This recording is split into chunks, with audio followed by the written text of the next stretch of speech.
This is the corbin sent to me from Mr. Inferno. I can't exactly remember what model he said it was, but if you look at the keyway on this one compared to this one, the one on the right is slightly more paracentric. So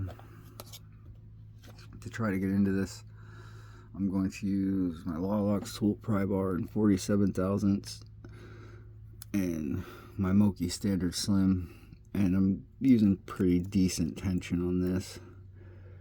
So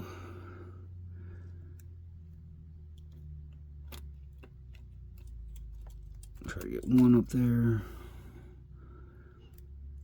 2, 3, 4, 5.